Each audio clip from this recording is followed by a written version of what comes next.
Hola amigos, ¿qué tal? Nueva semana y nueva cita con la historia. Todos tenemos claro que Estados Unidos es una república. En ese país nunca ha existido la monarquía. Pero esto no quiere decir que nunca se hubiera barajado esa posibilidad. Y esto no fue una idea abstracta. A esa idea de instaurar la monarquía con rey incluido le pusieron nombre. Se llamaba Enrique de Prusia. Seguramente os estaréis haciendo muchas preguntas. ¿En qué momento se baraja esa posibilidad? ¿Quién lo planteó? ¿Por qué? ¿Por qué se piensa precisamente en Enrique de Prusia? Vale, pues a todo eso os voy a responder en este vídeo. Todo comienza cuando las 13 colonias británicas establecidas en la costa este de América del Norte quieren independizarse del Imperio Británico. Esto da lugar a una guerra, la llamada Guerra de la Independencia Americana, que tiene lugar en el año 1775. Esta guerra termina con la victoria de esas 13 colonias en la batalla de Yorktown en 1783 y la firma del Tratado de París. Es de esta manera como nace el país de los Estados Unidos.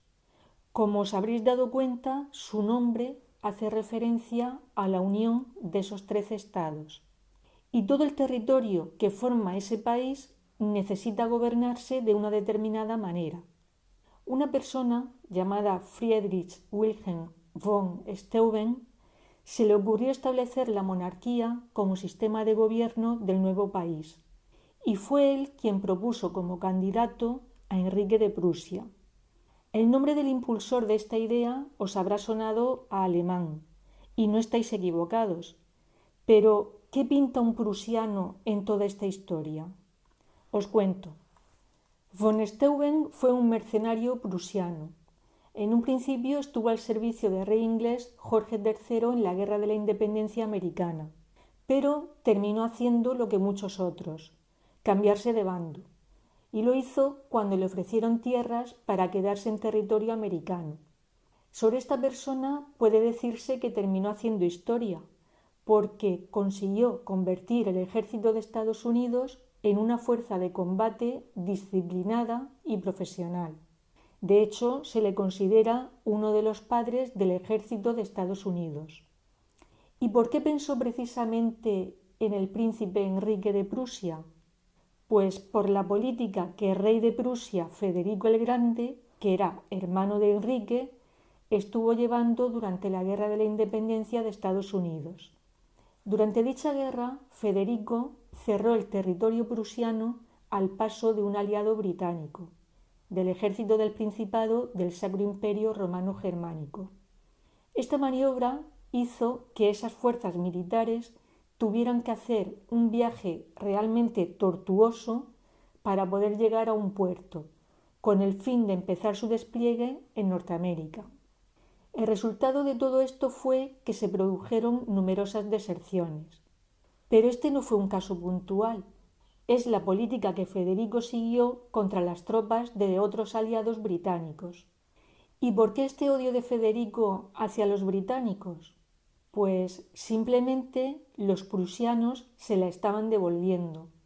No habían olvidado que Gran Bretaña los abandonó cuando ya estaba cerca el final de la Guerra de los 7 años. Pero el protagonista de esta historia no es Federico II, sino, como he dicho anteriormente, su hermano, el príncipe Enrique. Este fue el 13º hijo del rey Federico Guillermo I de Prusia y de Sofía Dorotea de Hannover. Fue un gran militar. Inició su carrera muy jovencito, con tan solo 14 años, y lo hizo en la Guerra Austriaca de Sucesión.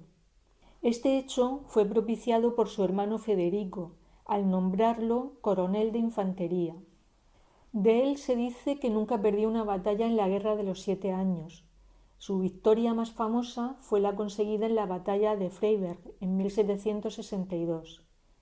Después de la Guerra de los 7 años, demostró sus altas capacidades como diplomático. Fue él quien ayudó a diseñar la primera partición de Polonia. Si vais por Berlín, cuando veáis la llamada Universidad Humboldt, que sepáis que en ese lugar era donde tenía Enrique su palacio. Y entrando ya en cuestiones más personales, deciros que se casó con la princesa Guillermina de Hesse-Kassel, pero que no tuvieron hijos.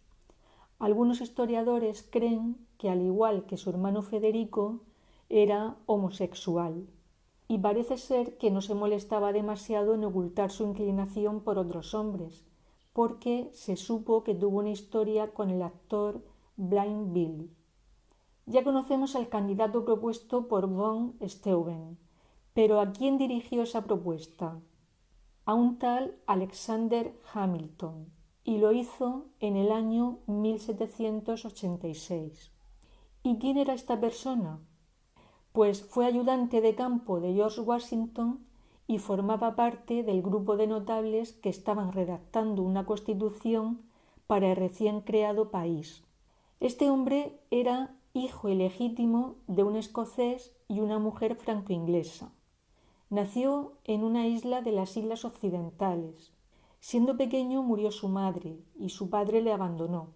Entonces se hizo cargo de él un familiar y más tarde una adinerada familia de comerciantes. Esta familia muy pronto se dio cuenta de que Alexander era muy inteligente y de que tenía un gran talento. Sin dudarlo, le dieron una educación acorde con sus posibilidades económicas.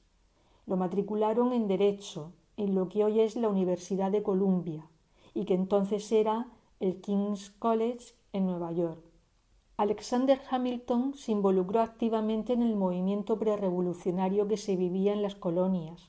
Escribió numerosos panfletos en pro de la independencia, y cuando empezó la guerra tras la publicación de la Declaración de Independencia, se convirtió en capitán de artillería y combatió durante los primeros meses del conflicto. Esta Declaración de Independencia fue el documento firmado por las 13 colonias en una fecha que os sonará, el 4 de julio de 1776. Cada año los estadounidenses celebran el Día de la Independencia en esa fecha. Hamilton siguió ascendiendo hasta que George Washington le nombra secretario personal. Además, fue elegido representante de Nueva York para un congreso continental que se iba a celebrar entre 1782 y 1783. El final de esta historia se descubre a principios del siglo XX, y es que se descubrió una carta no enviada en los archivos prusianos de Enrique. Esa carta iba dirigida al barón von Steuben, a quien mencioné al principio del vídeo. En ella, Enrique informa que no está interesado en una corona estadounidense, pero recomienda que se considere a un candidato francés para el puesto, sin llegar a hacer mención de una persona en concreto.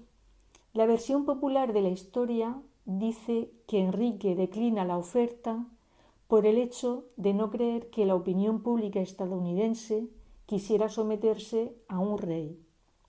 En cualquier caso, parece ser que la oferta fue revocada antes de que el príncipe Enrique pudiera dar una respuesta.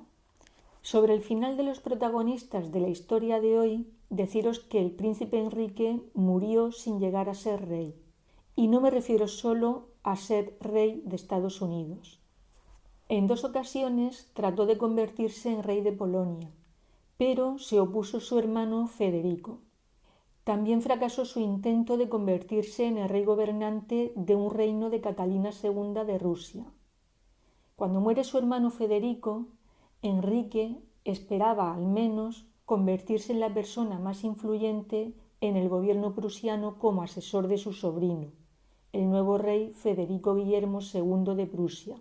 Sin embargo, fue menos influyente de lo que esperaba, algo que al menos cambió durante los últimos años de su vida, cuando se encargó del asesoramiento del rey Federico Guillermo III. Enrique de Prusia murió en 1802. Respecto a Alexander Hamilton, tuvo un final de película. Fue un auténtico drama. Parece ser que mantuvo relaciones con una mujer casada llamada María Reynolds en 1791. Bien, pues tuvo que pagar un chantaje al marido de esta para que no hiciera público su adulterio. En 1792, James Reynolds, el marido, fue encarcelado por el impago de salarios para veteranos de guerra y pidió a Hamilton que lo liberara.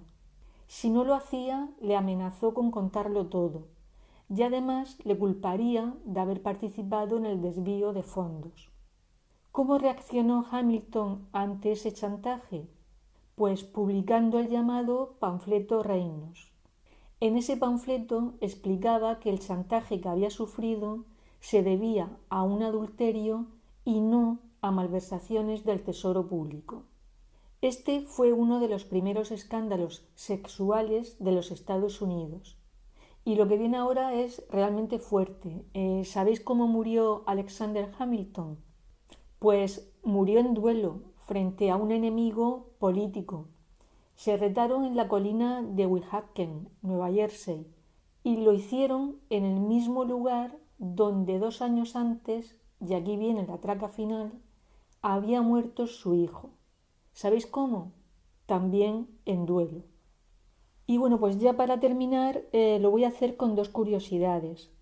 Una es que el rostro de Hamilton aparece en los billetes de $10. Y la otra es que en 2015 el compositor Lin-Manuel Miranda estrenó el musical Hamilton. En él se narra la vida del primer secretario del Tesoro desde su llegada a los Estados Unidos hasta su muerte. Y con esto pues terminamos esta curiosa historia. Espero que os haya resultado entretenida. Si es así, le podéis dar al me gusta y suscribiros a un efeméride con historia. Hasta el próximo día.